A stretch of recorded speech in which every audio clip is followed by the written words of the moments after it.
Hi everyone, it's Miriam of Miriam's Nature.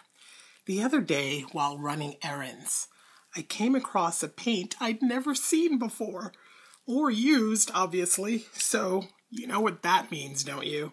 I simply had to get some, because come on, how could I not? Plus, they were in these cute little bottles. Oh my god. I bought these 3 to try out, and thought I'd do a soft, full canvas dirty pour. I think that I'm also going to add a sage green to the mix. This is paint left over from another pour that I just mixed together and got this pretty green. So I think that would look nice with these. The color names are agave, maize, and rhubarb. And I'll also add Artist Loft white to the mix. Let's make our pour. My paints are all mixed now. I've added 2 to 3 drops of silicone to all the colors. This color is one that I'd mixed before and had left over, so I know it has silicone in it. I'll also be adding white to the cup, and the white won't have silicone. These were really nice to mix. They were smooth, they flowed nicely out of the bottle, and they just had a really easy way about them as I was mixing the Floetrol into it. I hardly had to add any water. I think maybe 2 drops, and that was just for fun. I almost didn't need to add any water.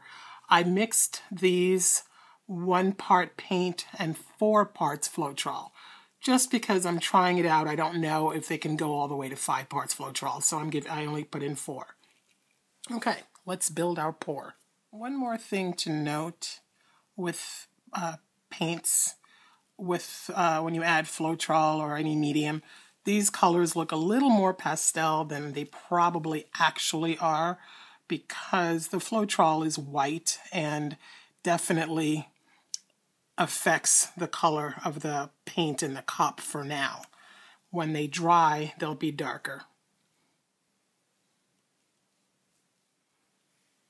Now, one of the reasons I'm adding white right now is because I want to go from this color to that color.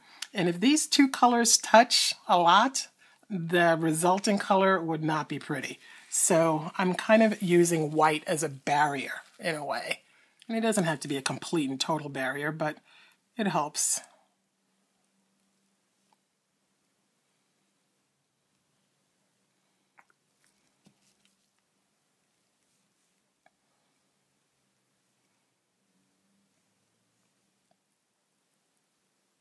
And I also add white to give a little contrast, since these colors are softer than a lot of other colors I've used. So the white will pop against all the other colors a little bit and give some contrast.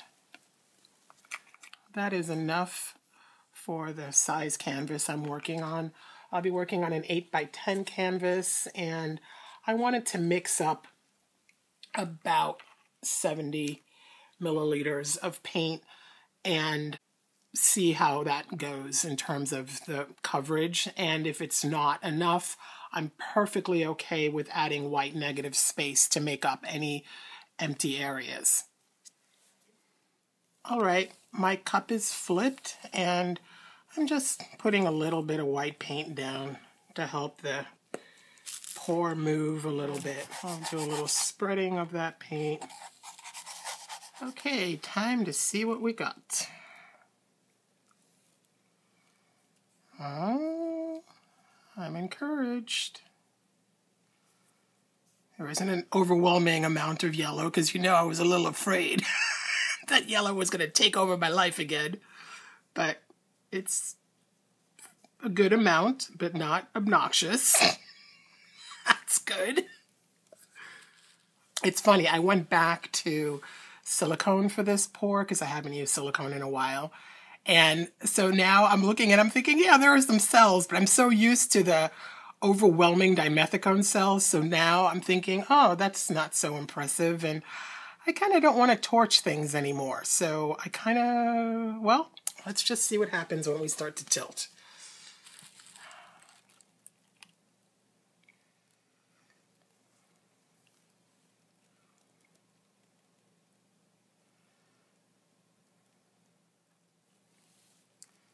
I like this color palette.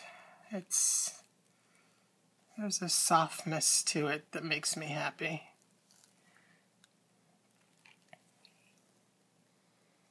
This paint may not react much to silicone. I don't know.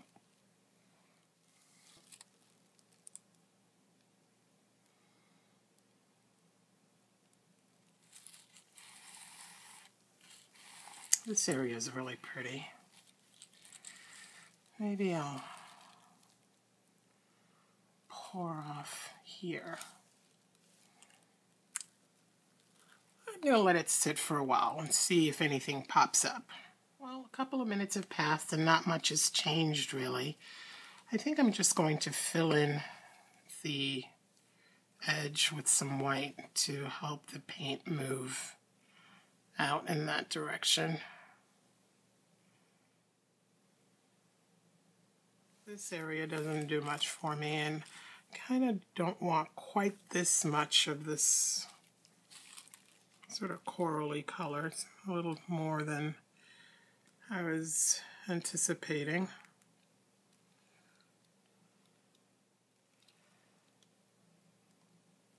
There are these little cute baby cells coming up and through here.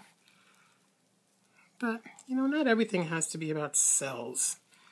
Sometimes it's just about a pretty paint. I stopped for a second to scrape off the paint that I poured off, because the sooner I get that off, the more likely I am to be able to use it for something.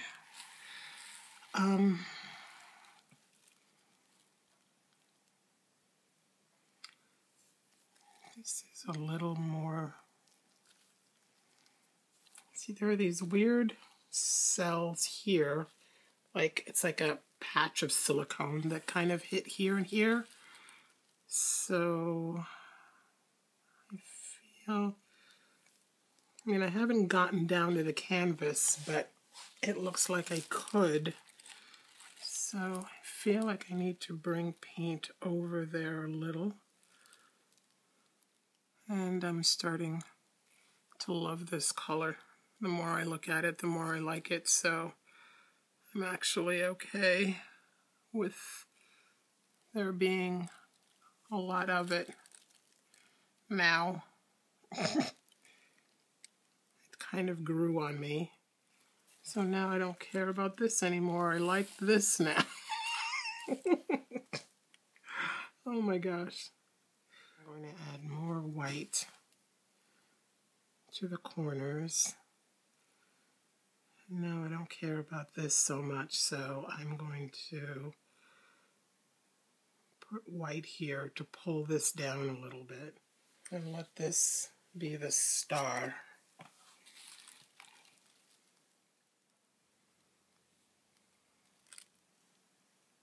Yeah, this paint behaves differently. Yeah, I don't know how to describe it. It seems to almost break up a little bit here. It's kind of has this grainy quality.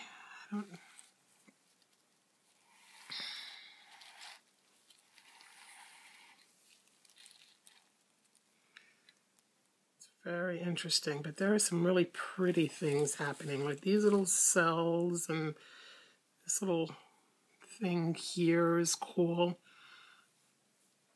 I kind of wish there was more of it and less of that now, because this seems to be what the paint wants to be.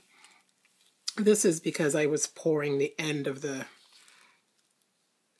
cup here, so that's why it has that marbly quality, and I kind of wish I hadn't done that now.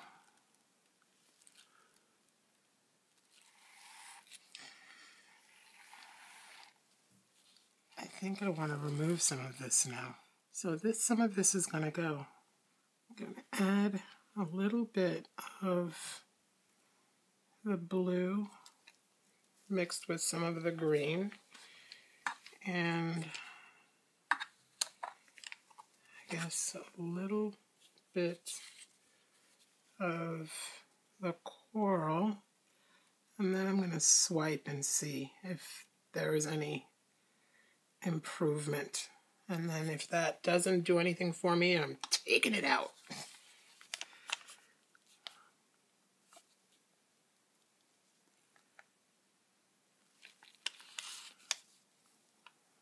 Well, this is better.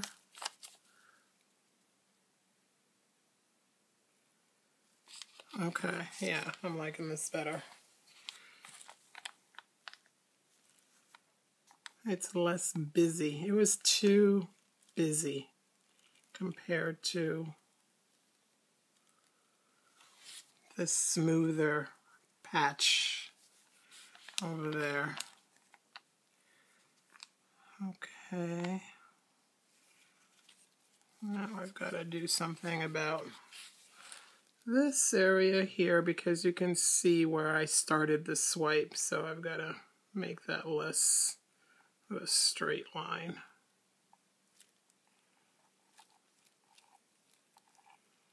And I want to swipe this because this kind of made a weird brown color that doesn't show up anywhere else. So I'm going to do something about that. Other than that, I'm not going to have much to do to this. It's pretty. It doesn't need anything. Let me know if you would have done something. If you would have tilted more or added something. Because I'm calling this done. And now I'll show you some close-up shots of it and end with some shots of it dry. Okay, I've taken you down to see this close-up and to see if I can show you the grainy thing that I'm talking about. I don't know if I can capture it well. Yeah, there. See how it kind of almost looks like sand? It's like the paint is breaking up a little bit. It's interesting. It's a very, very interesting effect. I've never seen paint do that before. And then here you can see it really well in these cells. I've never seen that. But I like it. It's unusual. And then this is the area where I swiped. And I think that turned out nicely.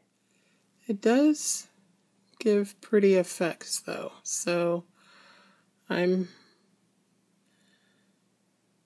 curious about it, and I have to do more with this paint to see how else it'll behave. Let me know what you thought of this paint, and if you'd be interested in seeing more experiments with it or other paints. Personally, I'm really curious to see how it responds to dimethicone and being in a pour with more colors from other brands. This paint comes in somewhat elegant, slightly muted colors, less craft paint color and more home decor. So more sage green rather than neon green or lime green. The price was really good because this line is exclusive to Walmart. It's also available on Walmart.com. These little 2-ounce bottles were just under $1.50 in store. Online, they are about $2. And they also come in 8-ounce bottles. It just goes to show that there is just so much paint out there and just seemingly so little time. I just want to try everything. Well, I hope you enjoyed this. Let me know with the usual thumbs up. Tell me in the comments if you've tried an off-the-beaten-path paint and how you liked it. And please share this with your friends and groups, and remember to subscribe. Thank you so much for watching. See you next time. Bye now.